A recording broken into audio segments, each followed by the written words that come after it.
la bienvenida a William Botero, el COO de Scala, una empresa que está revolucionando el tema de la educación superior a nivel mundial, y que comparte con nosotros la convicción de la velocidad y la agilidad en un sector en que las cosas tradicionalmente se toman un tiempo. Bienvenido, William. Un gusto saludarte en este espacio. Muchas gracias, José. Un gusto para mí también estar aquí con ustedes, saludar a mis compañeros de mesa redonda, a Jorge, a Cristian, con quienes hemos avanzado mucho en estas últimas semanas en lo que ha sido la organización de este tema. Por supuesto, bueno, contarles un par de cosas de mí. Efectivamente, estoy en los últimos 15 años muy cerca a la educación superior. He estado en algunos roles directivos en alguna universidad de Colombia. Desde hace unos 4 años y medio me dediqué al tema puntual, bueno, desde hace unos 8 años al tema puntual de la educación en línea, y desde hace 4 años y medio con Scala Learning como aliado para las universidades. Como bien lo dices, en América Latina tenemos presencia desde México hasta Chile. Ayer precisamente regresé de Chile de visitar a algunos de nuestros aliados, pero fundamentalmente con la convicción de que vamos a avanzar mucho en este proceso de disrupción digital. Ya no hablamos ni de apropiación ni de transformación. Esos son términos que ya se quedaron caducos. Y los que todavía no hayan transitado ese camino, me refiero a corporaciones o a instituciones universitarias, creo que ya podemos decir que están en otro ciclo y tal vez un par de siglos atrás. Hoy hablamos de disrupción, y dentro de la disrupción creo que caben todas estas cosas que están sucediendo y que serán objeto de todo lo que vamos a hacer como conversación. Por supuesto, yo creo que hay un reto, y es lo que me han pedido que yo profundice. Por supuesto, creo que hay un reto muy, muy interesante en las instituciones de educación superior, particularmente las universidades, en cómo vamos a acompañar este ejercicio de esta herramienta que, como lo decía Leonardo, recién se libera para el uso comercial. Antes estaba un poco más dedicada al tema de la tecnología y, por supuesto, lo que va a significar para nosotros y para todos los que estamos en el sector de la educación, por hablar solo de lo que a mí me compete, pero sé que aquí también está el sector empresarial representado. Vamos a tener unos retos muy interesantes desde el sector educativo, y es un poco, reitero, lo que me han pedido que profundice. Entonces, José y el equipo, muchas gracias, y por supuesto a todos nuestros participantes en este evento. Aquí no vamos a entregar, por obvias razones, cátedra de absolutamente nada. Solo vamos a compartir un grupo de personas que, por la razón que sea, estamos aquí, pero seguro muchos de los participantes tendrán, y ese es el ejercicio que nos ha invitado Jorge y los participantes a hacer, tendrán muchas preguntas y muchas apreciaciones que lo que harán es provocarnos. Como somos académicos, entonces será más fácil que nos provoquen a que nos convenzan, y eso es lo que queremos, provocaciones para conversar. Leonardo suelta un problema que nos viene como anillo al dedo para nuestro siguiente panelista, porque sin duda el reto es cómo continuar en un proceso de transformación de universidades, como es el proceso que William lidera, como es lo que yo te he visto hacer en los escenarios en los que hemos compartido. ¿Cómo juega ahora la inteligencia artificial en un proceso que de por sí ya es disruptivo, William? Pero tú estás sumando a tu arsenal algo que lo hace, no sé, eh, 10 veces más potente. ¿Cómo lo estás viendo desde ahí? ¿Cuál es el tema en las universidades? Sí, muchas gracias. Y qué bueno, Leonardo, que hagas tú este ejercicio de introducir el tema de manera tan sensible. Sin lugar a dudas, han sucedido históricamente diferentes hechos que han significado cambios de hitos o de eras en lo que es el mundo de la educación, cuando por allá en 1450 aparece la imprenta y entonces con ella la posibilidad de que los libros ya fueran un poco más generales y se pudiese tener acceso a ellos, cuando por allá en el año 1967 empiezan a aparecer las primeras redes, el primer ejercicio de red con un uso militar que fue liberado para uso comercial en el año 93 y que después generó el nacimiento de Google Chrome como lo conocemos en el año 2008 y luego Instagram, bueno, en fin, todo esto y que en el año 2011, como recordaremos nosotros, aparece con un uso más comercial Watson de IBM y con esto una inteligencia artificial que ya tenía capacidad incluso de responder disertaciones filosóficas. Recuerdo en el año 2014 o 2015, José, y tú tal vez estuviste cerca a eso en una universidad que compartíamos algunos temas, como un par de altos directivos, incluido el rector de esa institución, fue invitado a la presentación de esta inteligencia artificial y llamó a ellos mucho la atención cómo la respuesta que daba esta inteligencia artificial a una disertación filosófica era tan completa y tan concreta y tan contundente. Entonces, creo que lo que sin duda se viene dando ahora, y por supuesto, ahora hablábamos de GPT-3, ahora GPT-4, que ya estaba siendo usado por las empresas de tecnología y que recientemente es liberado para los usos comerciales y académicos, pues sin duda nos propone grandes retos en lo que para nosotros como apasionados por la educación nos significa. Para irme metiendo un poco más en lo que me han pedido que me mueva en relación a cómo la educación superior y particularmente las universidades, que es el área en la que la empresa en la que laboro nos movemos, ayudándole a las universidades a desarrollar la línea de educación virtual.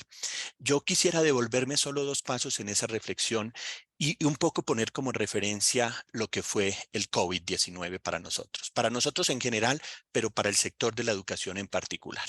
Yo creo que una vez logramos responder de manera eficiente, y aunque las universidades lo hacían, muchas de ellas muy bien antes de la pandemia, pues lo que la pandemia nos hizo fue entender que teníamos un riesgo de continuidad de negocio de la universidad como tradicionalmente había sucedido. Eso puede sonar un poco duro, pero es la realidad. Es decir, si no tengo estudiantes en un campus, entonces desaparezco. Y la respuesta generalizada, algunas más rápido, otras menos rápido, otras todavía se están moviendo ahí, fue: es posible con la tecnología ir a ese camino. Y ahí surgieron dudas de este tipo. Entonces, como el examen que antes era supervisado por un profesor en un salón de clase, como la entrega de un comentario que antes era un poco restringido a lo que el estudiante podía producir, ahora con Google en una sesión de esta síncrona, cómo se podía entregar esa respuesta. Y lo que sucedió, reitero, algunas más, otras menos, es que definitivamente terminamos entendiendo que esa era una posibilidad. En algunas instituciones, de hecho, se ha quedado el modelo de educación remota como un tercer modelo de educación, ya, o una modalidad, perdón, de entrega del servicio. Está la presencial, está la virtual o a distancia o asincrónica, y está la sincrónica o remota. Y entonces, ahora vayámonos un poco en detalle a lo que ha sido, por supuesto, este tema del ChatGPT, como lo mencionábamos ahora. Recuerdo estar leyendo en enero de este año, cuando nos empezábamos a juntar y en algunos momentos antes, y ya habíamos tenido algunas conversaciones, cómo lo primero que sucedió fue una reacción un poco agreste de los profesores y en algunas instituciones universitarias en relación a que se iba a terminar la educación tal y como se había visto, y cómo íbamos a evitar que el plagio se diera, y cómo íbamos a hacer para que los sistemas evaluativos respondieran a esa nueva realidad. Y algunos profesores, uno de quien pude ver un referente en una publicación, tuvo la idea de ponerle a ChatGPT el reto de contestar un examen que él le ponía a sus estudiantes de una maestría, eh, para que esta inteligencia lo respondiera, y después de calificarlo, el resultado fue de 4.5 sobre 5. Resultado que estaba, mencionaba él, incluso por encima del promedio que pudiesen obtener sus alumnos. Entonces, claro, uno pudiese decir, si ya tenemos la herramienta, ahora, ¿cómo hacemos que la herramienta funcione? Y sin duda, a ninguno de nosotros nos están pidiendo hoy, cuando estamos haciendo esta exposición, que pongamos referencia de cada una de las palabras que mencionamos, entre otras cosas porque no podríamos. Es decir, lo que hoy estamos produciendo nosotros es producto de todas aquellas cosas que hemos tomado, hemos leído, hemos analizado, hemos intercambiado y por supuesto ahí vamos construyendo nuestro discurso. Si nos preguntan de las cuatro, de las fuerzas de Porter, seguramente haciendo referencia a Porter las mencionamos y no las vamos a tomar como propias. Esto para decir que yo creo que la posibilidad que se tiene para el sector educativo es infinito. Y es infinito porque ya incluso estas inteligencias pueden, o sea, se ha confirmado con retos que le han puesto, desarrollan cursos virtuales. Desarrollan cursos virtuales. Si le das un guión, si le das un contenido de un experto y le planteas, bien hecha, por supuesto, el reto que quieres de ella, es capaz de plantearte una ruta formativa y es capaz de plantearte una ruta formativa con guiones de diseño instruccional que te permiten incluso construir un video animado, construir una infografía, construir una autoformación.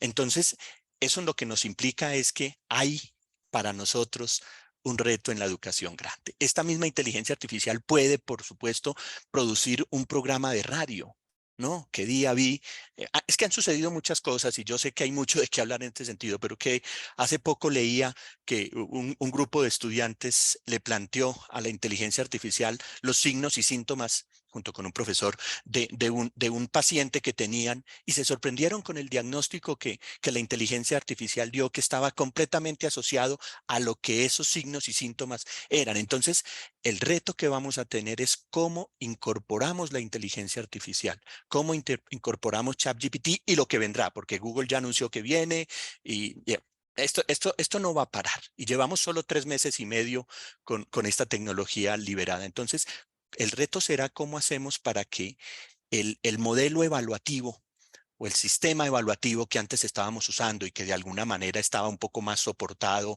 sobre solo el tema de la aplicación del conocimiento a un ambiente práctico, ahora le incluimos a eso la contrastación. Es decir, yo me imaginaba cuando estaba preparando algunas líneas aquí de guía para conversar, me imaginaba, por ejemplo, un profesor proponiéndole a los estudiantes una pregunta de examen con libro abierto, y libro abierto es por supuesto, el ChatGPT. Entonces, haz tu respuesta a esa pregunta y ahora hazle la misma pregunta a ChatGPT y ahora contrasta.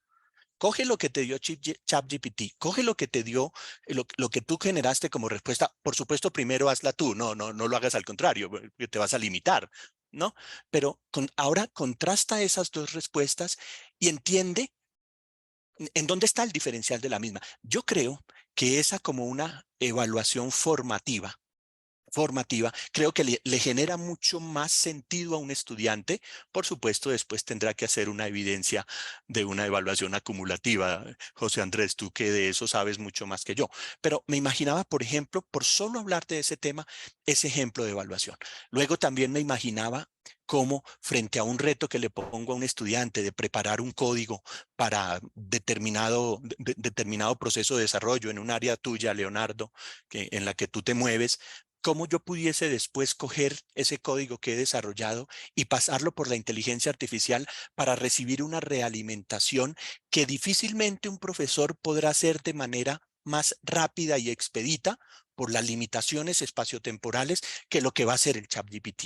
Es decir, no lo miremos como una amenaza, sino miremoslo como la oportunidad que es. La tecnología, una vez se liberó por allá en el año 93, la tecnología de lo que hablábamos de la web, que era usada desde el año 59 o 58 con intenciones militares. Lo que sucedió es que hubo un boom de desarrollo. Incluso en el año 94, tan solo un año después, aparecen las primeras tiendas en línea.